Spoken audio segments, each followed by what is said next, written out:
The wind in Wyoming wasn't just cold, it was mean. It came down from the mountains with a score to settle, slicing through Thalia Monroe's thin shawl like it was nothing. The boardwalk was a sheet of ice under her worn-out boots. She slipped, caught herself, and kept her head down. The whole world was shutting its doors on her, literally. Every door barred, every lantern dimmed. It was as if the town of Westbrook itself had decided she wasn't welcome anymore. And maybe she wasn't. Just an hour ago, she'd been fired. The depot manager, a man with a face like a clenched fist, hadn't minced words. Reliability matters, Miss Monroe. He didn't care that her mother was sick, that she'd been late because she was measuring out the last drops of insulin, heating soup so her mother wouldn't be alone and hungry. The railroad didn't run on compassion, it ran on time, and her time was up. Now the job was gone, the money was gone.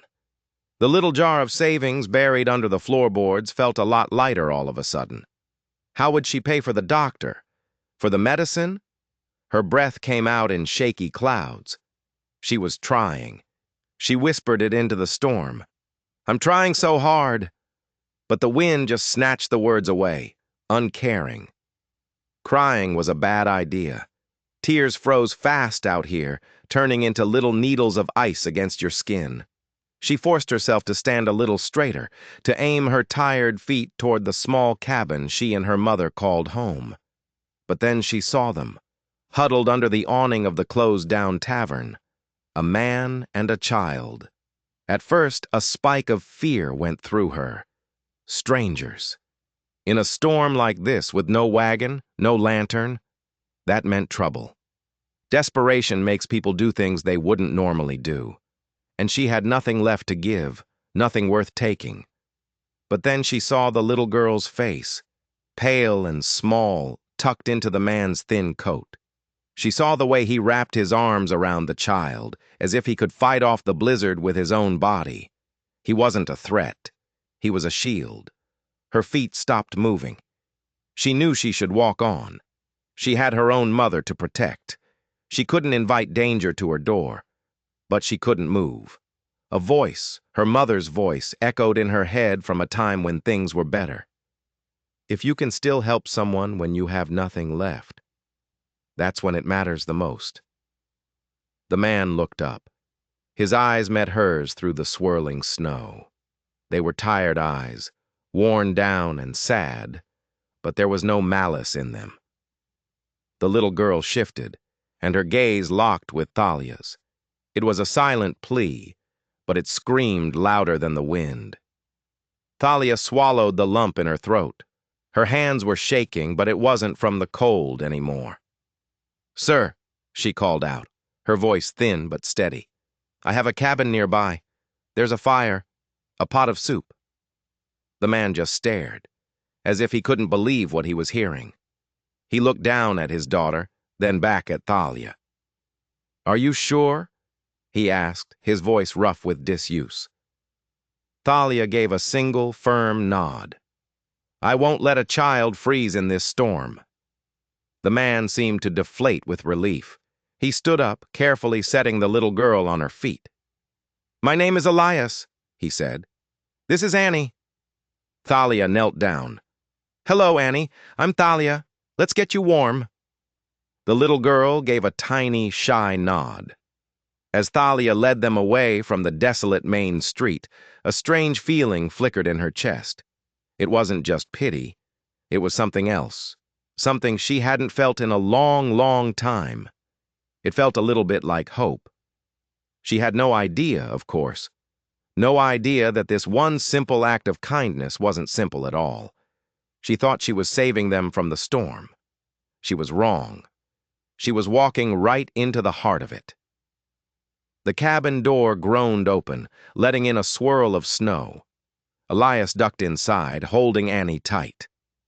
The little girl's eyes went wide at the sight of the glowing stove, and the smell of barley soup hung in the air like a promise. "Sit," Thalia urged, pointing to a small couch with a patchwork quilt. The cabin was tiny, worn but clean. Elias set Annie down and looked around, his eyes lingering on two framed photographs on the mantel. One was Thalia as a girl with her parents. The other was her mother, more recent, looking frail but smiling. He stared at that second photo a little too long, with an expression Thalia couldn't quite place. It wasn't pity. It was something else. Something closer to recognition. While Thalia found dry socks for Annie's frozen feet, Elias moved to the corner where the cabin door was sagging on its hinge. He pulled a small knife from his pocket and, with a few practiced movements, tightened the screws and adjusted the fit. The door closed smoothly, for the first time in months. "You didn't have to do that," Thalia said, surprised. Elias gave her a thin, tired smile. Old habit. "Fixing small things helps when you can't fix the big ones." The words hung in the air, heavy with a story he wasn't telling. She didn't ask. You don't poke at a fresh wound. She just served the soup, and they ate in a comfortable silence, the only sounds being the crackle of the fire and the clinking of spoons. "You don't know us," Elias said finally, setting his spoon down. "Why would you do this?" Thalia looked down at her bowl. "My mother always said kindness is the only thing you can still give when you've lost everything else." Her voice cracked a little. "I'm trying to remember that." Elias studied her face, a flicker of admiration in his tired eyes. Not many people live by words like those. He looked at his own hands, calloused and strong. "I lost someone too," he said, his voice dropping low. "After that, well, things fell apart." He didn't say more. He didn't have to. Thalia knew the sound of grief when she heard it. After supper, Annie tugged on Thalia's sleeve. "Do you have any string?" she whispered. Thalia found an old box of craft scraps, buttons, beads, and bits of copper wire. Annie knelt on the rug, her tongue poking out in concentration, and twisted a piece of wire around two mismatched wooden beads. She held up a crooked, lopsided circle. "For you," she said proudly. "You're the first person who smiled at me today." Thalia's throat went tight. She took the ugly little bracelet and slid it onto her wrist. It felt more precious than gold. She pulled Annie into a fierce hug, fighting back tears. Across the room, her eyes met Elias's, and for the first time, he gave her a real smile. Not polite, not weary. A genuine smile that reached his eyes. Later, with Annie asleep on the couch, Thalia sat by the fire, turning the misshapen bracelet on her wrist. The storm raged outside, but for the first time in a long time, she didn't feel so alone. She felt needed. She thought this was the end of a very bad day, a small moment of light in a sea of darkness. She had no way of knowing that the man sleeping on her couch wasn't just a drifter, and the ugly little bracelet wasn't just a gift. It was a key. And it was about to unlock a door to a world of trouble she couldn't possibly imagine. The morning was gray and silent. Too silent. Thalia woke with a knot in her stomach. She expected to hear Elias's low voice or Annie's humming, but the cabin was still. She threw off her quilt and hurried into the main room. It was empty. The couch was neat, the quilt folded perfectly. The dishes from last night were washed, dried, and stacked. It was as if they had never been there, but they had. On the table lay a small folded handkerchief. Underneath it, a note. "Thank you. We won't forget." No name, no explanation, just a ghost of a memory. Thalia's eyes burned. She lifted the handkerchief. Beneath it was a child's drawing, a crayon picture of a tall man, a little girl, and a woman with long yellow hair, all holding hands under a starry sky. On the woman's wrist was a crooked green circle, Annie's bracelet.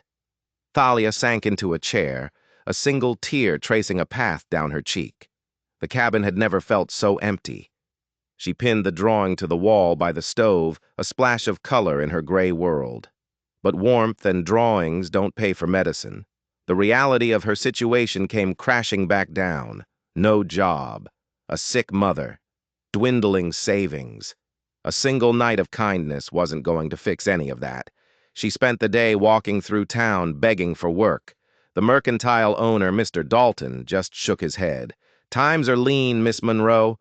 The cafe, the tailor's shop, it was the same story everywhere. Not hiring. What hurt more were the whispers she heard when she thought no one was looking. Too soft, they'd say. Couldn't even keep her post at the railroad. She came home empty-handed and heavy-hearted. That night, her mother's breathing grew ragged. The panic was a cold fist in Thalia's chest. She sent for the doctor, who arrived looking as weary as the winter itself. He examined her mother quietly, then pulled Thalia aside. "Her heart is weak," he said gently. "There's a medicine digitalis from the East. It could help, but it's costly." How costly? The doctor's sad eyes told her everything. "More than most can afford. I'm sorry, Thalia. You must prepare yourself." After he left, Thalia sat by the dying fire, the world crumbling around her. She clutched the crooked bracelet on her wrist, the last piece of that strange, warm night. Grief and helplessness washed over her, and she finally let herself sob, her shoulders shaking in the dark, silent cabin. "I can't give up," she whispered to the shadows. "But I'm so tired." The flame in the stove flickered, about to go out, just like the last of her hope. And that's when the knock came. 3 sharp, urgent raps on the door that cut through the sound of the wind. Her heart leaped into her throat. No one came calling this late, especially not in a storm. She wiped her face and pulled the door open. A messenger boy stood on her step, his cheeks red with cold. "For Miss Monroe," he said, handing her an envelope. It was sealed with the crimson wax of the Westbrook Railroad. Her fingers trembled as she broke the seal. The letter was short, the script formal and cold. "Miss Thalia Monroe, you are summoned to attend a meeting at the company offices tomorrow morning at 10 sharp. The meeting is at the request of the president of Westbrook Railroad."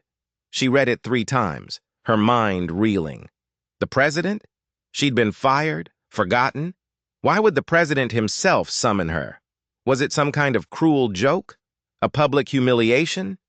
She didn't know what it meant, but she knew she had to go. As she stared at the letter, lying on the table next to Annie's drawing and the crude bracelet, she felt a strange sense of fate. These 3 things were connected, somehow. She didn't know it yet, but that summons wasn't a punishment, and it wasn't a job offer. It was a trap. The next morning, Thalia walked toward the depot with the weight of the world on her shoulders. The red brick building seemed to sneer down at her, a symbol of everything she had lost. The receptionist, a prim young man who had always looked down his nose at her, did a double take when she gave her name. "Miss Monroe." "Yes, you're expected." His confusion was obvious. He led her past the familiar clatter of the main floor, up a carpeted staircase she had never been allowed to climb before. This was the top floor, the realm of power. Polished wood, oil paintings, and a heavy, important silence. At the end of a long hall was a set of massive oak doors. The receptionist knocked once, then opened them. "President Turner will see you now." The name hit her like a physical blow. Turner. The room swam before her eyes. It couldn't be. The man from the storm. His name was Elias, but she didn't know his last name. The room was huge, with a desk the size of a wagon, and behind it stood Elias. But this wasn't the weary drifter in a thin coat. This was a man in a perfectly tailored suit, a gold watch chain gleaming on his vest. He looked powerful, confident, in command. But his eyes, they were the same tired, sad eyes she remembered from the storm. "Elias?" she whispered, her voice barely audible. Before he could answer, a small figure burst from behind the desk and ran toward her. "Thalia!" Annie launched herself into Thalia's arms, her face alight with pure joy. Thalia knelt and hugged the little girl, tears stinging her eyes. She looked up at Elias, her mind a whirlwind of confusion. I don't understand. You're the president? I am, Elias said, his voice quiet. He gestured to a pair of leather chairs. Please, let me explain. As they sat, Annie snuggled close to Thalia, refusing to let go. After my wife died, Elias began, I couldn't be that man anymore. The president, the deal maker, it all felt hollow. So I walked away. Annie and we were just wandering, searching for something. That night when you found us, I had truly hit the bottom. He looked at her, his gaze intense. You didn't see a president. You saw a man, a father. You gave us dignity when we had none left. That night. It reminded me who I was supposed to be. He explained that he had returned and used his resources to quietly acquire the failing Westbrook Railroad, determined to rebuild it from the ground up, with compassion, not just profit. But I can't do it alone, he said, leaning forward. I need someone by my side who understands what it's like to be forgotten, someone who leads with heart. He took a deep breath. I need you, Thalia. The air left her lungs. Me? I'm just a secretary. I was fired from this very building. I don't need a secretary, Elias said, his voice firm. I need a partner. I'm creating a new position, head of worker welfare and community outreach, and I want you to run it. It felt like a dream, a dizzying, impossible dream. Just as she was about to stammer a response, the oak doors opened again. The man who stepped into the office was the depot manager, the man who had fired her. He had a stack of papers in his hand and a smug, knowing smirk on his face. He nodded curtly at Elias, but his eyes locked onto Thalia, and they were filled with cold amusement. Turner, he said, his voice dripping with false respect. Just the reports you asked for. And I see you're getting acquainted with our new hire. The way he said it made her skin crawl. Elias's posture stiffened. Thank you, Miller. That will be all. Miller's smirk widened. He placed the papers on the desk, his gaze never leaving Thalia. Of course. Whatever you say. Sir. He turned and left, closing the doors softly behind him. The warm, hopeful atmosphere in the room had vanished, replaced by a sudden, chilling tension. Thalia looked at Elias. His face was pale. The powerful president was gone, and in his place was the hunted look of the man she'd found in the storm. She realized with a jolt that this job offer wasn't just a reward. It was a desperate move. He wasn't just offering her a position. He was recruiting an ally, and the enemy was already inside the gates. Thalia left the depot in a daze, Elias's offer echoing in her mind. Head of worker welfare. It sounded like a fantasy, but the look in Miller's eyes had been very real. That night she told her mother only that she had a chance at a new job, a good one. Her mother, sensing the turmoil beneath the surface, simply squeezed her hand. Fear is a cage, child. Don't let them lock you in it. The words gave her the courage she needed. The next week, she walked back into that building, not as a dismissed secretary, but as something new. She was given a small office down the hall from Elias's. It was dusty and bare, but it was hers. Elias told her, fill it with what you need, build it the way you see fit. So she began. She didn't start with ledgers and reports. She started with people. She walked the rail yards, talking to the grimy, exhausted men who swung the hammers and laid the tracks. She visited the cramped company houses where their wives scrubbed clothes and stretched pennies to feed their children. She listened. She heard stories of injuries that went untreated, of families evicted after a breadwinner was lost, of children working in dangerous conditions because there was no other choice. Every story was a fresh wound, and Thalia felt every single one. She worked late into the night, her small office lit by a single lamp, drafting plans. A medical fund, paid for by a small percentage of company profits. shorter hours for the most dangerous jobs, a small nursery to be run in an old storeroom so mothers could work without leaving their children alone. Elias backed every proposal. He listened, he advised, and he signed the orders. But Miller and his cronies fought her at every turn. Charity work, Miller scoffed in a management meeting. The railroad is a business, not an orphanage. This sentimentality will be the ruin of us. The whispers followed her down the hallways. She's got the president wrapped around her little finger. Just a bleeding heart. Wait until she makes a real mistake. The words were like tiny, sharp stones, pelting her every day. She tried to ignore them, to focus on the work. Annie became a frequent visitor to her office, coloring on scraps of paper while Thalia worked. The child's simple, trusting presence was an anchor in the storm of office politics. But some days, the whispers were too loud. One afternoon, she overheard two clerks talking by the telegraph office. "I hear Miller is holding up the supply shipment for the new infirmary," one said. "Claims it's a non-essential expense." The other one laughed. "He's just waiting for her to fail. He says it's only a matter of time before Turner sees she's in over her head." The casual cruelty of it stole her breath. She fled to her office, her hands shaking, shame and doubt washing over her. Were they right?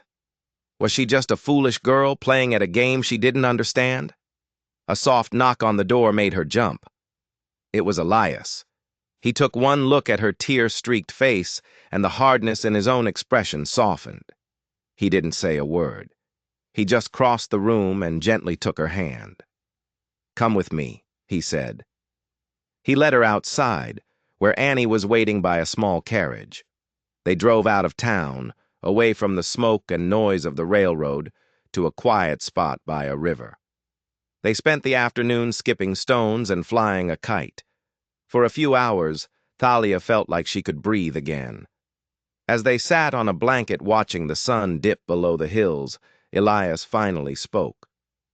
"They see you," he said, his voice quiet. "But they don't know your story. Maybe it's time they did." His words planted a seed, but she didn't know what he meant. How could she tell her story? The story of a fired secretary and a homeless stranger. They would just twist it into something ugly. But Elias had a plan. A few days later, a notice went up all over the railroad properties. A mandatory town hall meeting for all employees, to be held in the main depot hall. The topic: the future of Westbrook Railroad. Thalia's stomach turned to ice when she saw it. She knew this was it. This was the moment of reckoning Elias had been planning. She didn't know if it would save her, or if it would be the final public humiliation that would drive her out of Westbrook for good. The depot hall was packed. Every soul who drew a wage from the railroad was there, their faces a mixture of curiosity, resentment, and suspicion. Thalia stood on the raised platform next to Elias, her hands clasped so tightly her knuckles were white. The whispers were a low hum in the cavernous room. She could feel hundreds of eyes on her, judging her. She saw Miller standing near the front, a smug look on his face, as if he was waiting for the show to begin. Elias stepped to the center of the platform, and a hush fell over the crowd. "You've all heard the stories," he began, his voice ringing with authority. "You've heard that I have placed a woman with no experience in a position of power, and you've wondered why." He paused, letting the tension build. "I'm here to tell you why." He turned his gaze on Thalia just for a second, and in that look she found a sliver of strength. "This winter," Elias said, turning back to the crowd, "my daughter and I arrived in this town with nothing. We were cold, hungry, and had lost all hope. People walked past us. Doors were shut in our faces. The world had turned its back on us." He pointed directly at Thalia. "And then this woman, who had just lost her job, who had a sick mother to care for and barely enough to feed herself. She opened her door. She gave us food from her own pot. warmth from her own fire. She didn't ask who we were or what we had. She just gave. A murmur went through the crowd. This was not the story they had been telling each other. Elias reached into his pocket. He held up his hand, and in his palm lay the crooked, ugly bracelet Annie had made. "My daughter made this for her," he said, his voice thick with emotion. "And it is worth more to me than all the gold in these mountains. It is a reminder that this railroad is not about tracks and profits. It is about people. Thalia Monroe is in her position not because she is my friend, but because she understands that. She leads with her heart, and that is a quality this company has lacked for far too long." He finished speaking, and the silence in the hall was absolute. Thalia held her breath. Then, from the back, a single pair of hands started to clap. Then another, and another. Soon the entire hall was filled with applause. It wasn't universal. She could still see the doubt on Miller's face. But it was real. After the meeting, a few workers approached her, their eyes no longer filled with suspicion. A grimy miner tipped his hat. "If you're the one fighting for a sick fund, ma'am, then you've got my support." A young woman whose husband had been injured on the line whispered, "Thank you."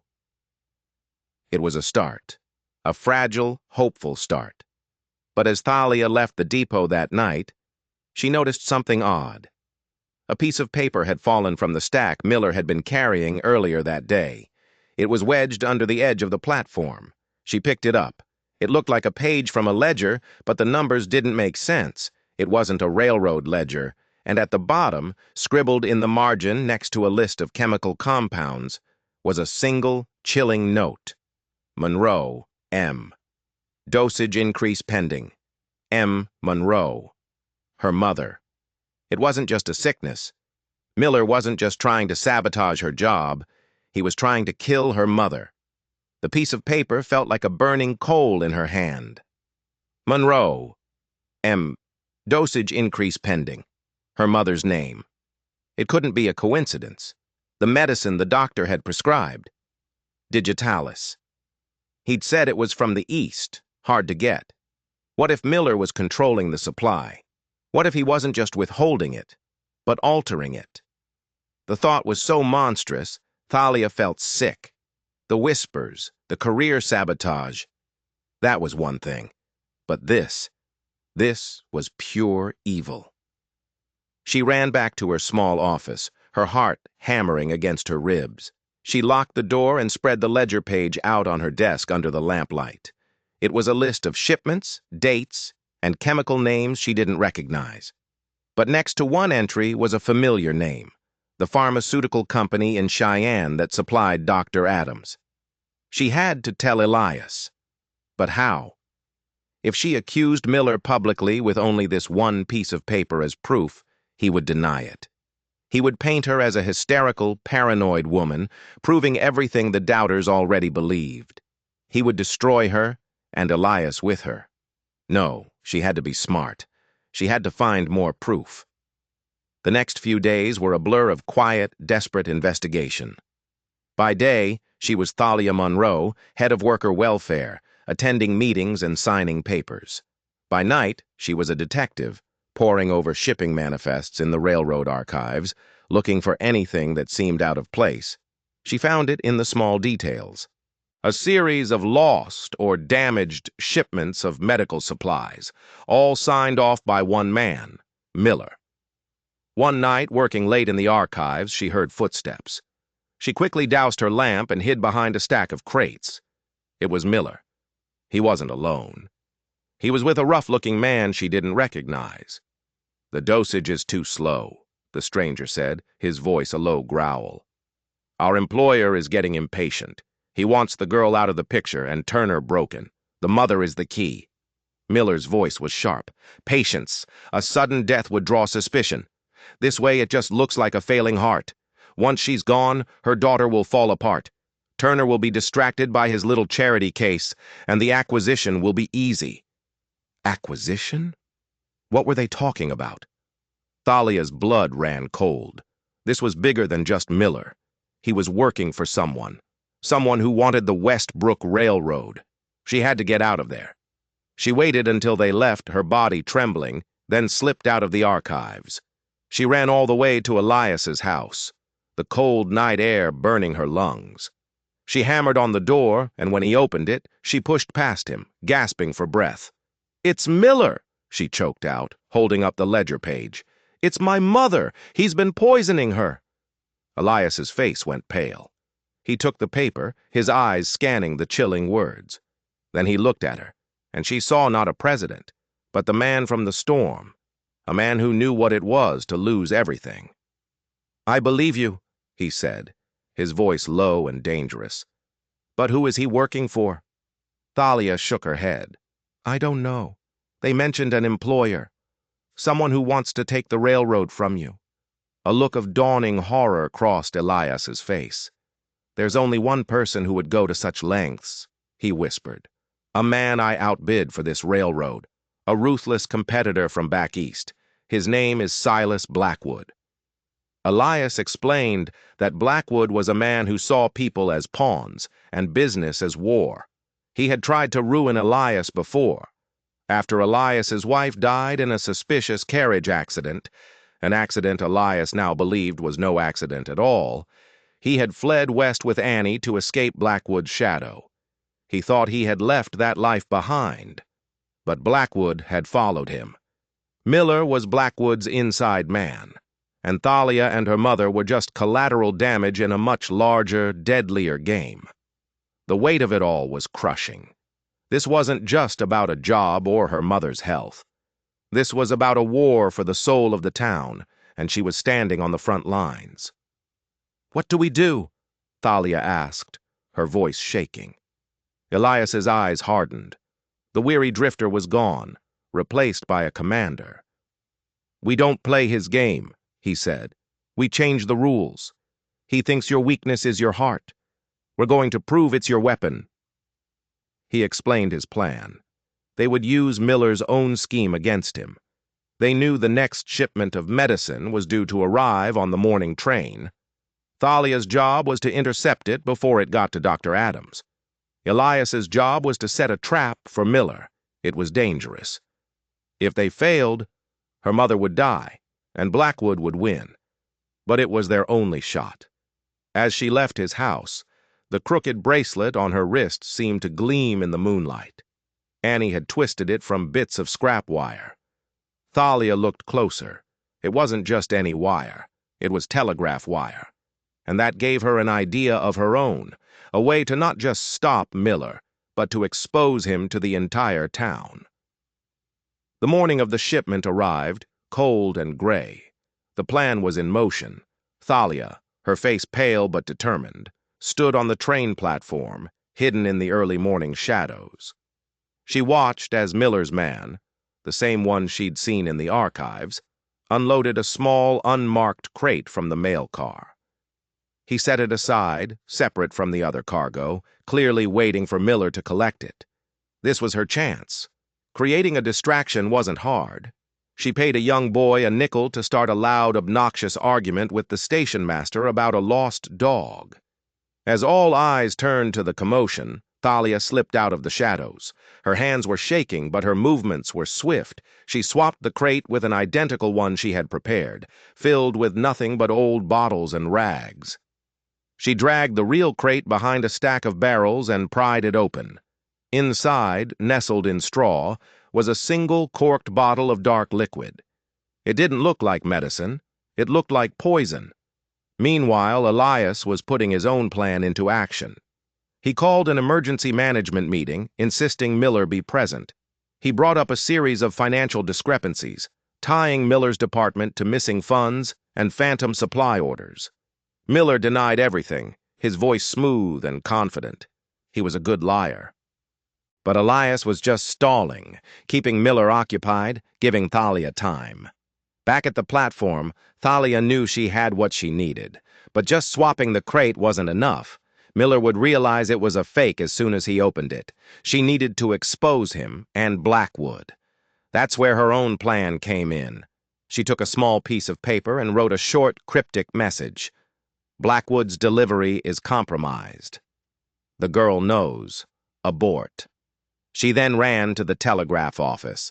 The on-duty clerk was a young man whose family had been helped by her new medical fund. He owed her. "I need you to send a telegram," she said, her voice low and urgent. "But you can't log it. It has to be off the books. It's a matter of life and death." The clerk hesitated, then saw the desperation in her eyes and nodded. She gave him the message and the address for Silas Blackwood's main office back east. It was a huge risk. If Blackwood was alerted, he might just disappear, and they'd never be able to prove his involvement. But it was a risk she had to take. Just as the telegraph began to click, sending her message across the country, she saw Miller striding onto the platform. His meeting with Elias was over. He looked annoyed, but not yet panicked. He picked up the fake crate and carried it away. Thalia slipped back into the crowd, her heart pounding a frantic rhythm against her ribs. The trap was set. Now all they could do was wait to see if it would spring. The rest of the day was excruciating. Thalia sat by her mother's bedside, holding her frail hand, the vial of real medicine tucked safely in her pocket. Every passing minute felt like an hour. Had Miller discovered the swap? Had her telegram been intercepted? Around noon, a frantic clicking erupted from the depot's main telegraph office. A message was coming in, fast and uncoded. Thalia rushed from her office, just in time to see the young clerk's face go white as he transcribed it. It was from Blackwood's office. "Miller, you fool. You were followed. Asset compromised. Burn everything. Disappear." The clerk looked up at Thalia, his eyes wide with fear and understanding. The trap had worked. Blackwood had taken the bait. He thought Miller had been caught, and in his panic, he had just confirmed his own connection. At that exact moment, Miller burst into the telegraph office, his face a mask of fury. He must have opened the fake crate. "What messages have come through?" he demanded, but it was too late. Elias was right behind him, flanked by two burly railroad security men. "It's over, Miller," Elias said, his voice as cold as steel. He held up the unlogged telegram from Blackwood. "Treason has a high price." Miller's eyes darted around the room, looking for an escape. He saw Thalia standing by the door, and his face twisted into a snarl of pure hatred. He lunged, not for the door, but for her. "You!" he screamed, grabbing her, pulling a small derringer from his coat. "You did this!" He pressed the cold barrel of the gun to her temple. The room froze. "Let me walk out of here," Miller hissed, his arm tightening around Thalia's throat. "Or she dies right here." Elias held up his hands, his face a grim mask. "Let her go, Miller. There's nowhere for you to run." "I'll take my chances." Miller started backing toward the door, dragging Thalia with him. Her mind was racing. The bracelet. The ugly, crooked bracelet on her wrist. It was just wire and beads, but it was sturdy. As Miller pulled her through the doorway and onto the busy depot platform, she hooked the bracelet's sharp, twisted wire ends onto the brass handle of the main door. Miller took another step back, expecting her to follow, but she was anchored. The wire held. He was jerked off balance, his grip loosening for just a fraction of a second. It was all the time Elias needed. He tackled Miller, sending them both crashing to the ground. The derringer skittered across the planks. The crowd of onlookers gasped as the railroad guards swarmed in, pinning Miller to the ground. It was over. Truly over. As they hauled a screaming, cursing Miller away, Elias rushed to Thalia's side. "Are you all right?" he asked, his hands gently checking her for injuries. She could only nod, her breath coming in ragged gasps. She looked down at her wrist. The little wire bracelet was bent and broken, but it had held. A silly, childish gift had saved her life. That evening, Dr. Adams administered the real medicine to Thalia's mother. The change was almost immediate. The color returned to her cheeks. Her breathing eased. She would recover. The news of Miller's arrest and Blackwood's conspiracy spread through the town like wildfire. The whispers about Thalia stopped. They were replaced by murmurs of awe and respect. She hadn't been a bleeding heart. She had been a warrior, fighting a battle none of them had even known was happening. A few weeks later, as spring finally began to thaw the stubborn Wyoming landscape, Elias asked Thalia to walk with him by the river. The sun was warm on their faces. "Blackwood's empire is crumbling," he told her. "The telegrams were all the proof the authorities needed. He won't be hurting anyone ever again." He stopped walking and turned to face her. "Thalia," he began, his voice soft. "That first night, in the storm, you saved me and Annie. But these past few weeks, you saved this whole town. You saved me all over again." He took her hand. "I came here to escape my past. But you've shown me that a future is possible. A future I want to build with you." He got down on one knee, right there on the muddy riverbank, and held out a simple, elegant ring. "Marry me, Thalia. Marry us." Tears streamed down Thalia's face, but this time, they weren't tears of sorrow or fear. They were tears of pure, unadulterated joy. Annie, who had been hiding behind a tree, came running out, squealing with delight. "Say yes, Thalia! Say yes!" And through her happy tears, she did. Their wedding wasn't a grand affair. It was held right there on the riverbank, attended by the railroad workers and townspeople whose lives she had fought so hard to improve.